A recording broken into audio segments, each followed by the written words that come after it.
Hello everybody, what is going on? Today is Kibashamaki here, and welcome back to some more Pokemon Crystal. Last time, we went ahead and visited Mr. Pokemon, got a Pokédex from Professor Oak, and checked out what was plaguing Professor Elm before seeing that red-haired boy stole a Pokemon from his lab, who is known as Silver. This time, after taking Professor Elm's advice, we decided to head off to Violet City and, well, we'll start our Pokemon Gym Challenge. So, off screen, well, I went ahead and did a lot of cleanup, did a lot of training in a sense. And this is what our team is looking like. K4 is level 11, Riptide is level 12, and I went ahead and caught a Bellsprout like I had recommended. These are their stats, these are what things are looking like. K4 learns Peck at level 11, which is really nice. And then as for Riptide, these are what his stats are looking like. Nothing too different, nothing over the top. A lot more offense and defense as usual. But, like I had recommended last time, I said go catch yourself a Bellsprout. This is why. You head into this house, you talk to this kid. I collect Pokemon. Do you have Bellsprout? Want to trade it for my Onyx? Sure. If you're playing Heart Gold and Soul Silver, okay, connect the Game Link cable. If you're playing Heart Gold and Soul Silver and make this trade, this Onyx will be holding a Heartstone. However, since we're playing Crystal, this Onyx is instead holding a Bitterberry, which is a pretty interesting item. It helps cure burn, I think, but lowers the Pokemon's happiness, so it's kind of risky to use it, though. If you want to, you can chance it. Aside from that, what this trade is good for is it gives you a Onyx, a rock ground type, which is a pretty powerful Pokemon. High attack, low speed, pretty lackluster defense and special defense, so it can't take a hit very well. Though early on it is quite useful, especially for the first gym. Like I said, if you had chosen Chikorita or have a Bellsprout, this first gym will be a bit difficult. But as long as you have this Onyx, it will be quite fruitful. If you chose not to pick up Phanpy, a Geodude, or just kind of aren't well set for this, I guess you could say. But aside from that, let's go ahead and look around Violet City. We have this guy. He's twirling in a circle. Hello! You are trainer. Battle gym leader. When you did? No, I have not. Is that so? Then study shall you. Follow me! And I certainly wish we all had his walking speed, or running speed, but we follow him and, here, teacher I am. Good it is, you study. He answers and we enter the Training Academy. I traded my best Pokemon to the guy beside me. Huh? The Pokemon I just got is holding something. Interesting. It's kind of telling us of what can happen. A Pokemon holding a berry will heal itself in a battle. Many other items can be held by Pokemon. It sure is tough taking notes. Only certain items can be used in battle by Pokemon. Anything that is man-made, like a potion, cannot be used. I'm taking notes of the teacher's lecture. I'd better copy the stuff on the blackboard too. Let's see what the professor has to say. The teacher. Earl, I am. Wonderful are Pokemon, yes. Teach you I will to be a better trainer. What you want to know? Want to be a winner, is you? Yeah, sure. Good, teach you I will. In battle, Pokemon top on list jump out first. Change order in list, make battle easy, maybe. More from me you want to hear? Sure, why not? So, you want to know how to raise Pokemon well? Yeah, fine, teach you I will. If Pokemon come out in battle even briefly, some XP points it gets. At top of list, put weak Pokemon. Switch in battle quick. This way, weak Pokemon strong Pokemon become. We heard the blackboard, let's check it out, and the blackboard describes Pokemon status changes in battle. We get sort of the introduction of status effects in the game. Poison, starting off, will do damage over time, does not progressively get worse, though there is a subtopic called Badly Poison, which will do more damage over time. However, Poison just does a consistent amount of damage at the end of every move you use. Paralyze will cut your speed in half, and often 33% of the time you will be unable to attack. So it basically prevents you from attacking and forces you to move slower. Burn does continuous damage over time like poison, however, also it cuts your attack stat in half. So it's kind of risky to play with that, unless you have a Pokemon that can take advantage of it. However, abilities did not exist in this game, so that was really up in the air, and you couldn't do that. Sleep would basically will basically put you out of commission, not fully, but basically make you sort of faint in a way. For the duration of a certain amount of turns, 2 to 5. So how sleep works is you're unable to attack for a certain amount of turns while you're constantly getting bombarded by the opponent's attacks. Simple as that. And freeze works roughly the same way as sleep, until you are either awakened with sleep or you are de-thawed by freeze. Fortunately, with freeze, you can be de-thawed if a fire type move is used on you, though that is very rare. Aside from that, there ain't much else there. So we can go ahead and get up on out. And of course, we can head off to the gym. However, before we do that, we want to head a little to the south to this little opening. We head down here, we check this out, and it's a fruit-bearing tree. Hey, it's a Persecute berry, which I believe is paralysis. So instead of trying to heal your Pokemon, you can actually have your Pokemon hold the poison cure or paralysis cure berry, right? Poison, self-cure for poison, self-cure for confusion, my bad, that's with the bitter, and self-cure for paralysis. There we go. But yeah, kind of get an idea of how a lot of the items are working, and things like that. Aside from that, we could take on the gym, but there's still a bit more to check out. Let me first check this little sign that's in the middle of the road. Violet City, the city of nostalgic scents. Pretty nice to hear. Let's go and let's check this one. Sprout Tower. Experience the way of Pokemon. Well, if we head in here, we have ourselves sort of a mini dungeon we enter, and there are trainers and items galore. However, I went in here already, took care of the trainers. They are all stages, and all of them house Bellsprouts except for 2 at the top. As for Pokemon you can encounter during the morning and day, you will constantly be able to encounter Rattatas. We get ourselves a Paralyze Heal, which is very nice. But at night, as I'd mentioned on a previous episode, a previous route as well, you can find yourself Ghastly. Ghastly is a ghost poison type. Immune to not a whole lot. I don't know where I was going with that. Get ourselves an X accuracy. That is only a battle use item. Ghastly is a Pokemon, is special attack and speed, or special attack and speed oriented, very fast, very agile, does loads of damage, and can cause loads of problems for the opponent. However, it does take a while to get its full evolved form, because in order to do that, first you need to hit level 25 to evolve it to Haunter, and then you must trade it with someone who is willing to trade it back to get yourself Gengar.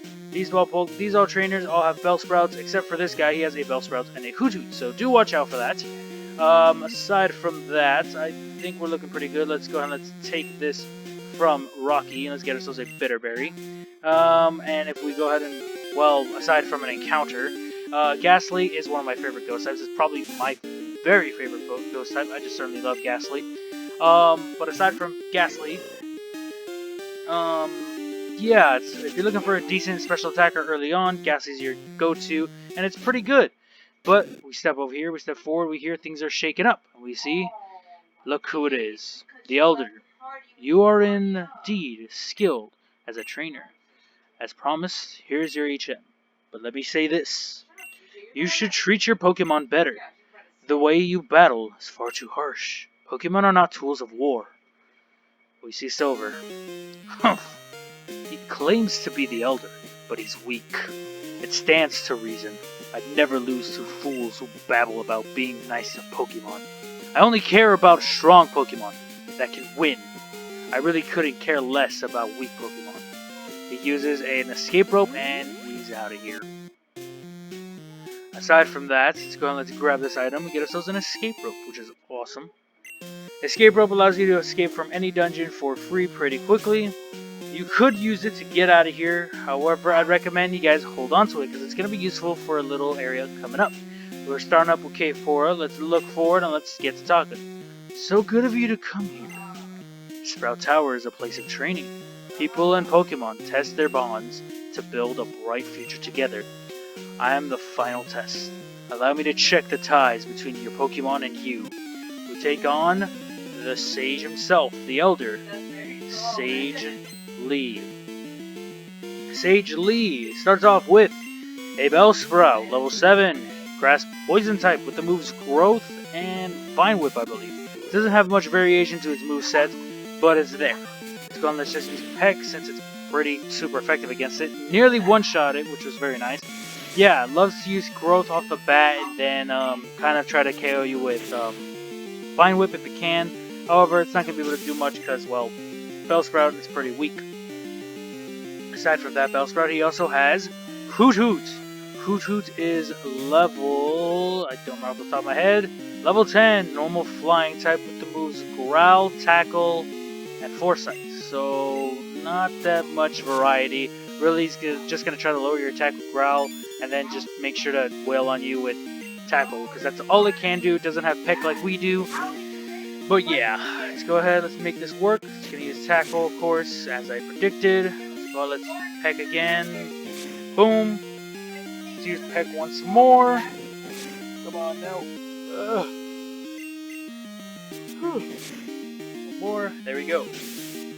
Kinda goes just like that. We gain a good amount of experience. Not enough to level up, but pretty good. And last up, of course, is another Bellsprout.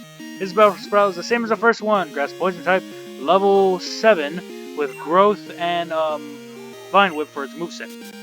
Again, nothing special, nothing too much to worry about, as long as you're not sending out a Water type. If you have Chikorita, this area is actually super easy for you. It's a good grinding spot. And if you have Chikorita, it's kind of a bit difficult because you're basically doing neutral damage, so it's nothing new. But there we go. K4 hit level 12, which is very nice. This is what our stats are looking like. Pretty high special defense, which is nice. But there we go. Ah, excellent. Get ourselves a good amount of money, which is awesome. You and your Pokemon should have no problem using this move. Take this Flash HM. Get ourselves HM06 Flash, the first one. Put it away in our TM pocket. Flash illuminates even the darkest of all places. But to use it out of battle, you need the badge from Violet's gym. And you already know where we're heading off to immediately. Let's go ahead and let's put Riptide in the front. You hear my little brother yelling in the background. He's extremely loud. Oh, whatever. Hopefully you guys can ignore him. Hopefully you guys ignore him like I do. But there we go. We're looking pretty good. We're moving pretty cleanly, and we ain't wasting much time. There we go. Move over here. I did not want to scramble back and forth in one spot, but okay. Rattata, of course, like I mentioned, they are quite abundant during the morning and day. Meanwhile, at night, you got your powerful partner. You have your powerful partner of Ghastly at night. Gosh, I don't know why that was so hard for me to remember. There we go. Got a damn Rattata. Inside, blah blah blah. Let's run. There we go. Sit over here, and we are looking pretty good. Let's go ahead and let's get up on out of here. And boom! Back out of Violet City. And we got nowhere else to go but the gym. But first, I gotta heal. I gotta heal and I gotta store away my Pokemon. Let's head over here. There we go. Let us heal up, and I'm gonna deposit Rocky. Hello, yes, I would like to heal my Pokemon. I'm also gonna deposit Rocky because I don't need to hold on to him. Oh man, I'm getting pretty excited. Things are looking pretty nice. Thank you for waiting. Thank you very much. Fully heal my Pokemon, and I hope to see you again as well. Let's go on, let's head over here. Let's access the PC, and we see Bill's PC. It's quite interesting. Wasn't expecting to see that. Let's go on, let's just deposit Rocky since I don't need it. Onyx is the same level as the Bellsprout traded, so if you want a high level Onyx, well, get a high level Bellsprout. That's all I can really tell you, or just grind up that Onyx elsewhere. Not in Sprout Tower, because it'll get cleaned up pretty quickly. But aside from that, with our team all set up, Riptide up front, let's step forward. We got Falkner's Gym. Let's talk with this guy. Hey, I'm no trainer, but I can give you some advice. Believe me, if you believe a championship's dream can come true, you believe? Then listen. The grass type is weak against the flying type. Keep this in mind. So we get an idea of what kind of gym this place is. It is a flying type gym. The first trainer down there would have a level 9 Spearow, so do watch out for that. This guy would have 2 level 7 Pidgeys. So it ain't too much to deal with, ain't too much to worry about. But with all that we got, and how well set up we are, I say we go ahead and save up. And here we go. Save a game for sure. Thank you very much. And let us talk with Falkner. I'm Falkner, the Violet Pokemon Gym Leader. People say you can clip flying-type Pokemon's wings with a jolt of electricity. I won't allow such insults to bird Pokemon. I'll show you the real power of the magnificent bird Pokemon. And we begin our battle with the first gym leader of the Johto region. We have first up, Leader Falkner. He starts off with a Pidgey, level 7, pretty weak, normal flying type with the moves Tackle and Mudslap. It ain't much, but I guess it's honest work. Really main tactic that this gym does, or at least this gym leader is, he will be using Mudslap non-stop. He will be trying to lower your accuracy as best as he can to make sure it's nearly impossible for you to hit. The reason why I'm starting off with Riptide is not only because he has lower HP, but because of Rage. If I take at least 1 or 2 hits from Mudslap, I still should be able to break through and KO his Pokemon. There we go, we use Rage once more. Boom! Down goes the Pidgey, and we're looking pretty good for our offensive our offense. I was going to say offensive type. No, our offense stat. Next up is Pidgeotto, which you think might be absurdly strong, but he really just cheated a Pidgeotto. No, I'm just kidding. He caught one in the wild. It is level 9, normal flying type with the moves Tackle, Mudslap, and Gust. The reason why this gym is problematic for grass types is this thing right here. It has Gust, which can do loads of damage because it has Stab. It's finally a flying type move. And oh man, it can really lay into you. Luckily, we're using Rage. We're doing all the damage that we can. And we can nearly one-shot it, which is awesome. Oh yeah, we definitely took care of it in one go. And just like that, Falkner is down. You got nothing to worry about with him. Boom! Riptide is a level 13. And we are looking pretty well with Water Gun in tow. There we go. Falkner was defeated. Darn! My dad's cherished bird Pokemon. Alright, take this. It's the official Pokemon League Zephyr badge. There we go. They fixed their mistake, and just like in Pokemon Yellow, Red, Blue, the Zephyr badge raises the attack power of Pokemon. It also enables a Pokemon to use Flash if they have it anytime. Here, take this too. Get ourselves TM31, which I believe is Mudslap. Let's put it away. By using a TM, a Pokemon will instantly learn a new move. Think before you act. A TM can be used only once. TM31 contains Mudslap. It reduces the enemy's accuracy while it causes damage. In other words, it is both defensive and offensive. Now, if you decided to, well, you can't really skip out on these trainers, though if you skip out on any future trainers, you will miss out on the opportunity to fight them. Though we step out, and we have a call from Professor Elm. Hello? Isaac. Hello, Isaac. We have discovered something about the egg. My assistant is at the Pokemon Center in Violet City. Could you talk to him? Yeah, certainly. I guess we don't really have much of a choice. Let's go on, let's head on over. And let's see just what his assistant has to say. We might as well heal while we're at it. Let's go on, let's heal real quick. I wish we could heal and turn and talk to the assistant, but we can't. Which is fine, I don't mind. Let's go on, let's heal up, because that's certainly quite useful. And there we go. Pokemon are fully healed. Thank you very much. Let's talk with the assistant. Isaac, long time no see. Professor Elm asked me to find you. He has another favor to ask. Would you take the Pokemon egg? Now this is our first instance of an egg in the Pokemon series. And Red, Blue, Yellow, breeding wasn't a thing. And well, in Pokemon Gold, Silver, and Crystal, we gain access to Pokemon eggs, which can hatch into basically anything. Let's go and let's take that egg. And there we go. We run around with it in our party, and we'll be able to hatch it eventually. We discovered that a Pokemon will not hatch until it grows in the egg. It also has to be with other active Pokemon to hatch. Isaac, you're the only person we can rely on. Please, call Professor Elm when that egg hatches. He gives us an idea of what to do, more so call, but it'd be recommended if you pay him a visit with what hatches from that egg. Aside from that, I say we check on the egg. It moves around inside sometimes. It must be close to hatching. We ain't got much else going off, just that. We can carry it around in our party and try to hatch it. Let's go ahead and I want to do something real quick. Let's check Totodile's Pokédex entry. It is the Big Jaw Pokemon. This rough critter chomps at any moving object it sees. Turning your back on it is not recommended. It's pretty funny. There you go. Got ourselves the wonderful little Totodile buddy. But with that, our new gym badge in tow. Very much else to do except we can head on south and to the west of Violet City. Very much to the west. There is stuff to the south though. So, as you can guess, this is gonna be wrapping it up. Next time we'll be checking out Route 32 and what lies over here to the left, which is... Oh, that was weird. I don't know why I did that. The Ruins of Alph. Yeah, we have somewhere new to check out. I don't know what the hell that little weird thing was. I honestly can't tell you if I wanted to.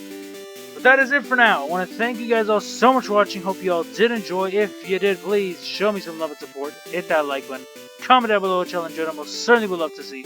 Share with anybody and everybody you think might enjoy this type of gameplay or commentary. If you're out on news, certainly subscribe. But that is it for now. Thank you guys for watching. And I will most definitely be seeing all you dudes next time. Peace out, everybody.